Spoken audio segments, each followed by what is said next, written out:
వైకుంఠ ఏకాదశి రోజు గుడికెళ్ళాను. ఈ గుడి ఎక్కడ ఉంది అనంటే లంగర్ హౌస్ బాపుఘాట్లో శ్రీ రాముల వారి ఆలయం ఉంది. అయితే వైకుంఠ ఏకాదశి సందర్భంగా అక్కడ గుడిని చాలా బాగా అలంకరించారు పూలతో. ఇలా పూలతోనే మన రాముల వారిని సీతమ్మ వారిని చూపించారు. అసలు వైకుంఠం ఎక్కడో లేదు, ఈ గుడిలోనే ఉందేమో అన్న విధంగా వాళ్ళు తయారు చేశారు. సాక్షాత్ శ్రీ మహావిష్ణువు ఇక్కడికి వస్తున్నాడు, ఇక్కడ వచ్చి కూర్చున్నాడు అనే విధంగా ఇక్కడ గుడిని అలంకరించారు. ఇదంతా పూలతోనే చేశారు, మొత్తం పూలతోనే. చూడండి, అసలు నిజంగా వీళ్ళందరూ ఇక్కడే ఉన్నారా అన్నట్టుగా ఇక్కడ రాముల వారి పాదాలు పెట్టారు. లోపలికి ఎంట్రీ లేదు, అందుకని బయట నుండే నేను వీడియో తీశాను కాబట్టి కొంచెం దూరంగానే కనిపిస్తుంది, అంత క్లియర్గా లేదు. బట్ చూడ్డానికైతే కనిపిస్తుంది. Full rush. మళ్ళీ అసలు ఎప్పుడో ఈ వీడియో పెట్టాలి అనుకున్నాను, నాకు మధ్యలో సర్జరీ జరిగింది. ఇంకా బెడ్ రెస్ట్లో ఉండి మాట్లాడలేకపోయి ఇంకా వీడియోని ఎడిట్ చేసుకోవడం కుదరక చేయలేదు. చాలా రోజుల తర్వాత పెడుతున్నాను, అందరూ చూడాలి అని. వెంకటేశ్వర స్వామి ఉంటారు, నిజంగా తిరుపతి అన్నట్టుగా ఉంటుంది. వెంకటేశ్వర స్వామి గుడి కూడా ఈ రాములవారి టెంపుల్లో ఉంటుంది.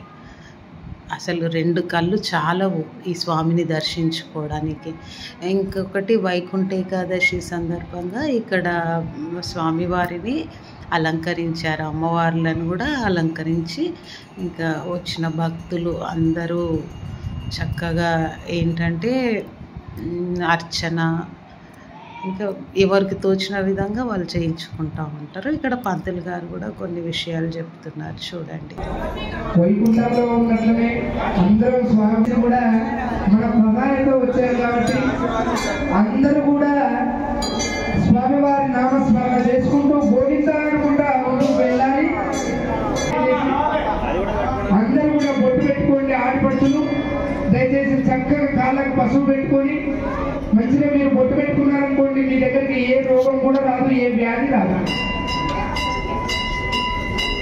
మరి పసుపు కుంకుమలు మా చేతితో తగ్గుతూ ఉంటాయి కాబట్టి మేము యాక్చువల్గా మనకు ఏంటంటే ఇది వచ్చింది, కరోనా వచ్చింది. కరోనాలో ఒక 20 పెళ్లిళ్ళు చేసింట నేను. భగవంతుడు మన వైపు ఉన్నప్పుడు ఏవి కూడా మనకు రావు. ఇవాళ రేపట్ల కొత్తగా మన ఒకటి సృష్టించారు బెంగళూరు దగ్గర. మళ్ళా మనకు వ్యాధి ఏదో వస్తుంది, మీరు గుళ్ళకు మొక్కండి, గుళ్ళకు మొక్కండి అని చెప్పేసి అది మధ్యలో ఉన్నటువంటి వాళ్ళు సృష్టించారు. కాబట్టి అటువంటివి ఏంటి రోగాలు మన దగ్గరికి రావు. మనం హైదరాబాద్లో భాగ్యనగర్లో ఉన్నటువంటి వాళ్ళందరం కూడా, తెలుగులో ఉన్నటువంటి వాళ్ళందరూ కూడా, హిందూ సంప్రదాయంలో ఉన్నటువంటి వాళ్ళందరూ కూడా బాగుంటామని చెప్పేసి కూడా చెప్పడం జరుగుతూ ఉంది.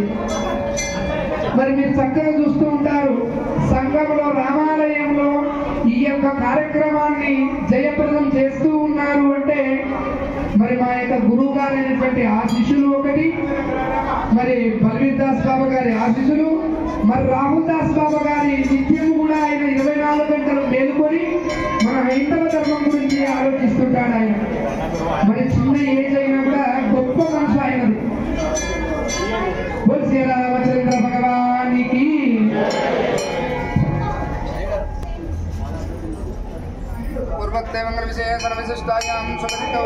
श्रीमान श्रीमती गोत्रोद्भवस्य महातर गोत्रोद्भवस्य सुरेश नामधेयस्य सुरेचार्य नामधेयस्य वरलक्ष्मी नामधेयस्य सिंधु नामधेयस्य बिंदु नामधेयस्य प्रणय नामधेयस्य तथा कुटुंबस्य श्रीमान श्रीमती गोत्रोद्भवस्य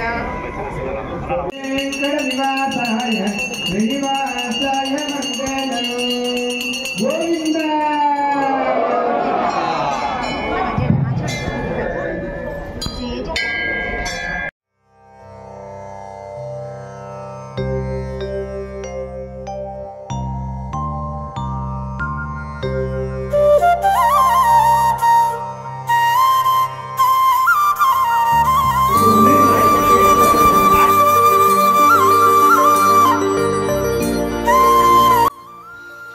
ఈ ఈ చెట్టు ఏం చెట్టో నాకైతే కరెక్ట్గా తెలియదు, మీకు తెలిస్తే మాత్రం కామెంట్ రూపంలో చెప్పండి.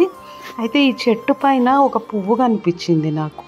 ఆ పువ్వును వీడియో తీయడం కూడా కొంచెం కష్టంగానే ఉండింది. అయితే అక్కడ ఉన్న వాళ్ళని నేను అడిగాను, ఈ పువ్వు ఏం పువ్వు అంటే ఇది నాగమల్లి పువ్వు అని చెప్పారు.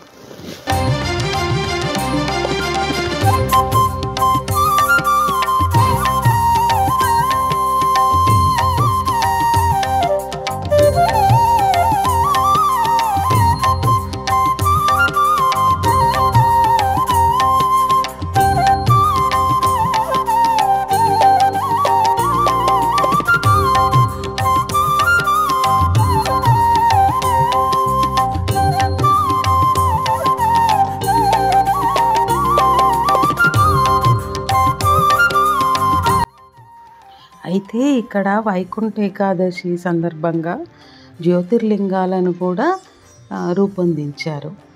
అసలు నిజంగా జ్యోతిర్లింగాల లాగానే చూపించారు. చూడండి,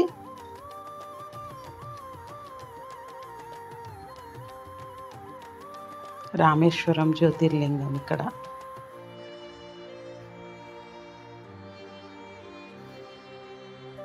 శ్రీశైల మల్లికార్జున స్వామి ఇక్కడ.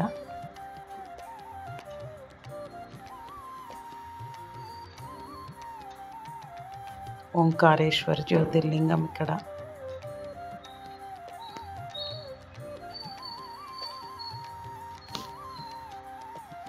వైద్యనాథ్ జ్యోతిర్లింగం.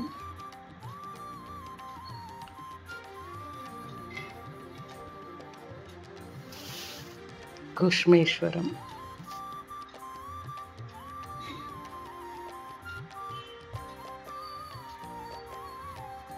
నాగేశ్వర్ జ్యోతిర్లింగం. నిజంగా జ్యోతిర్లింగాలేనా అనిపించేటట్టుగా ఉన్నాయి ఇక్కడ. కాశీ విశ్వనాథ జ్యోతిర్లింగం.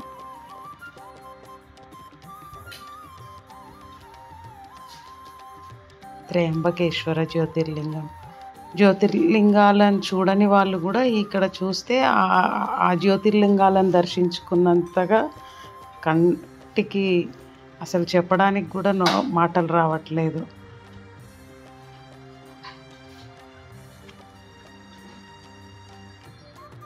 భీమశంకరం.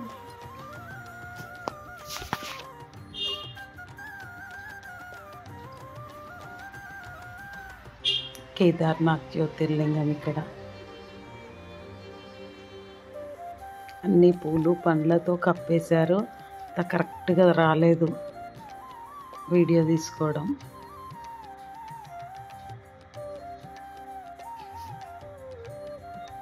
శాంకరీ దేవిని ఇంకా అమ్మవార్లను కూడా వాళ్ళ రూపాలను ఇక్కడ చక్కగా నిర్మించి పెట్టారు. కంచి కామాక్షి తల్లి.